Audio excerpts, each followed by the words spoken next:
Dor de cotovelo? Perdeu uma pessoa querida? Ou as preocupações com o futuro não te deixam em paz?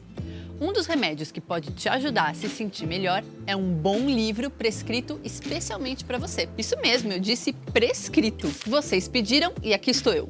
No vídeo de hoje, a gente vai falar da biblioterapia, uma prática milenar que usa os livros como remédios, tanto para as dores emocionais quanto para as dores físicas, como uma perna quebrada, por exemplo. Será que funciona? Bom, pelo menos foi o que eu pesquisei.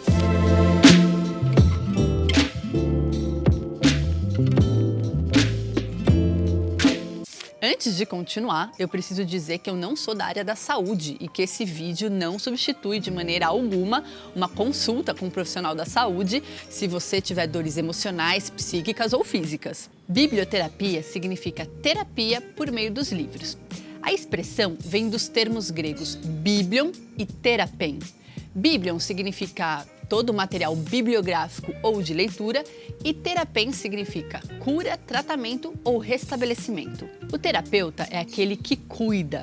Ele ajuda o paciente a se entender e a desfazer alguns dos seus nós emocionais e psíquicos. Há quem prefira dizer os nós da alma. Na psicologia clínica, onde um psicólogo escuta o seu paciente, esse tratamento é feito através da linguagem. Quando o terapeuta escuta o paciente contando suas histórias e suas angústias, ele o ajuda a se entender melhor, dá novos significados para suas histórias e assim aliviar o sofrimento. A biblioterapia entende que podemos nos curar não somente contando nossas histórias em um consultório, mas também lendo histórias escritas por outras pessoas e conversando sobre elas. O termo biblioterapia foi cunhado no século XX, mas a prática é milenar e data das antigas civilizações grega, egípcia e romana, que acreditavam que as bibliotecas eram verdadeiros espaços sagrados capazes de curar as enfermidades. Na Grécia Antiga, por exemplo, recomendava-se a leitura individual como parte do tratamento médico. E o historiador grego Diodoro,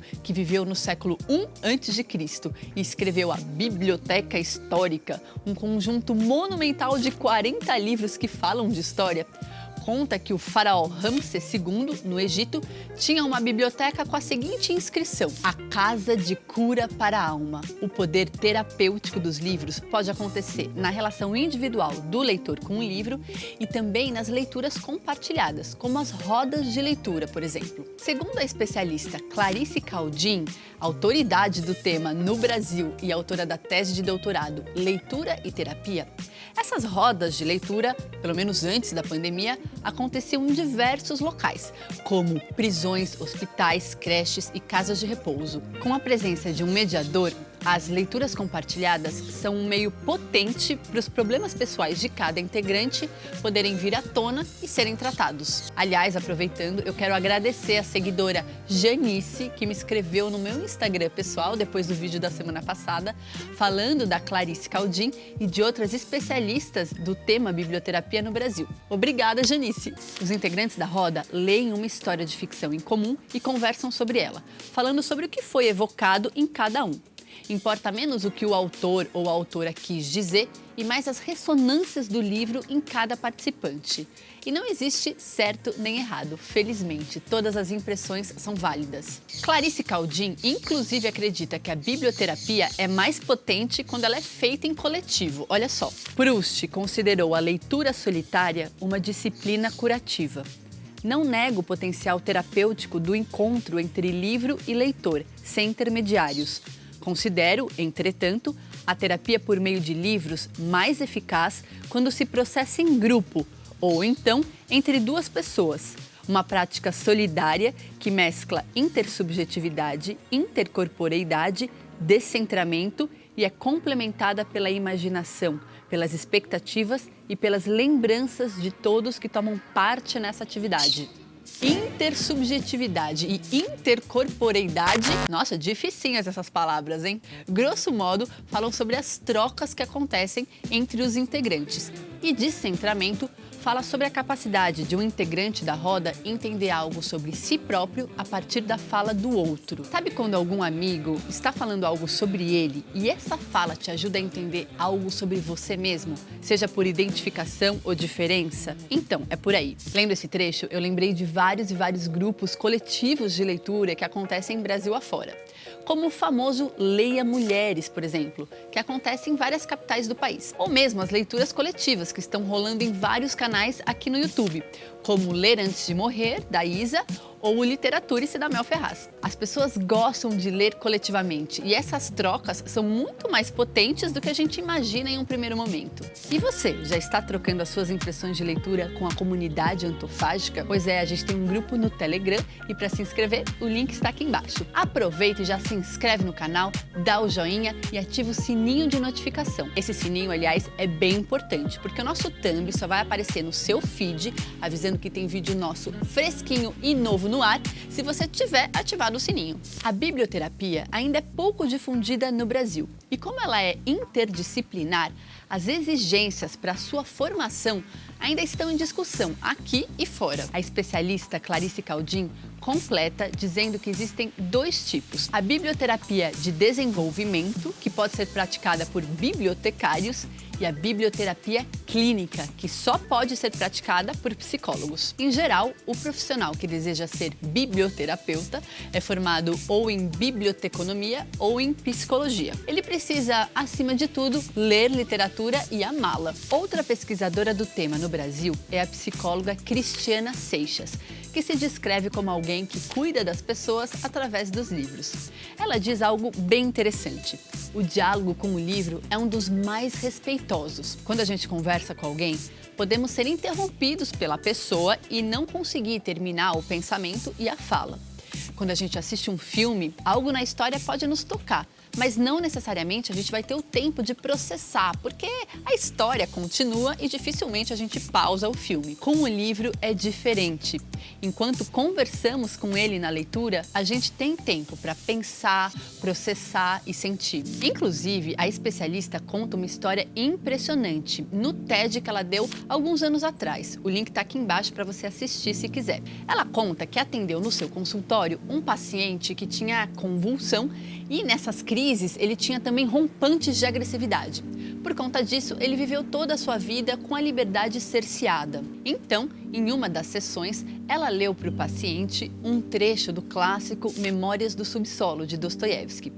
Ela perguntou para ele se ele não queria saber mais da história e emprestou o livro para ele levar para casa. Na semana seguinte, ele contou que tinha lido o livro e disse o seguinte: "Parece que fui eu que escrevi." Nesse momento, a psicóloga percebeu que ele não estava mais sozinho e que ele tinha encontrado acolhimento no livro.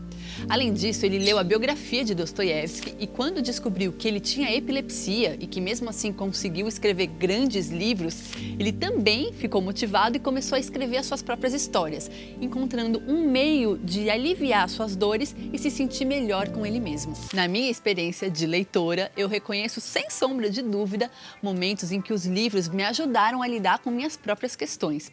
E esse tratamento acontece de várias formas. Alguns livros nos dão momentos catárticos, a gente chora e coloca para fora emoções intensas. Outros favorecem a introspecção, que é um movimento de ir para dentro e se conectar com emoções e frequências mais sutis. Quando eu terminei o colégio, eu decidi prestar a faculdade de artes e naquela época fiquei cheia de dúvidas e reticente se essa era a melhor escolha. Na época eu participava de um grupo de teatro e o diretor desse grupo me deu um livro chamado Cartas a um Jovem Poeta, de Rainer Maria Rilke. O livro é composto por cartas que Rilke enviou ao jovem Franz Xaver Capus, que queria ser escritor e também estava cheio de dúvidas. Rilke diz que as respostas sobre os caminhos que a gente deve tomar na vida estão sempre dentro de nós mesmos. E ele incita o jovem a perguntar se poderia ou não viver sem escrever. Investigar profundamente os motivos que nos fazem querer expressar alguma coisa, seja na escrita ou em outras linguagens artísticas, é um dos bonitos conselhos de Rilke. O livro super acolheu as minhas dúvidas adolescentes na época e me ajudou a passar por aquela fase. Às vezes, é a história do livro que encanta. Outras vezes é o ritmo da prosa que atua na psique, acalmando ou estimulando. E às vezes ainda é uma ideia ou atitude sugerida por um personagem que vive um dilema ou desafio semelhante ao seu. Os biblioterapeutas dizem que todos os gêneros e formatos podem ajudar. Romances, contos, poesia e até literatura para a infância. Fazendo essa pesquisa, eu descobri um livro chamado Farmácia Literária, das autoras Ella Bertold e Susan Elderkin. Elas sugerem livros para aliviar os males da vida de A a Z. Na letra A, por exemplo, elas listam livros que podem ajudar no abandono, no abatimento e até na experiência do aborto espontâneo, que pode ser super difícil para as mulheres. E sempre livros de ficção. Outro título que me chamou a atenção foi o livro A Literatura como Remédio, os Clássicos e a Saúde da Alma, do professor da Unifesp, Dante Galian. Além de falar do aspecto terapêutico dos livros, ele relata uma experiência que liderou na Faculdade de Medicina, onde ele dava aulas de História da Medicina, chamada Laboratório de Leitura. Nesse laboratório, ele e os alunos liam diversos clássicos da literatura universal e, segundo ele, conversavam sobre assuntos da vida e da saúde a partir deles. O filósofo Jean-Paul Sartre tem uma frase que eu acho linda. O objeto literário é um estranho peão que só existe em movimento. Fechado na estante, um livro não significa muita coisa. Ele precisa entrar em movimento, ou seja, ele precisa ser lido para mostrar tudo que ele é capaz. E não é pouca coisa, ele nos ajuda a viver com mais saúde. O hábito da leitura é tão ou mais importante do que o hábito de fazer exercícios físicos. Então, toda vez que você sentir que um livro está te acolhendo nas suas dificuldades, você está vivendo na pele a biblioterapia, a terapia através da literatura. Aliás, isso já aconteceu com você? Me conta aqui embaixo que eu quero saber. Também quero te convidar para seguir o Instagram da Antofágica e o meu pessoal, Live Piccolo, onde eu sempre compartilho as minhas leituras, estudos e descobertas. A gente se vê na próxima quinta com mais um vídeo. Tchau!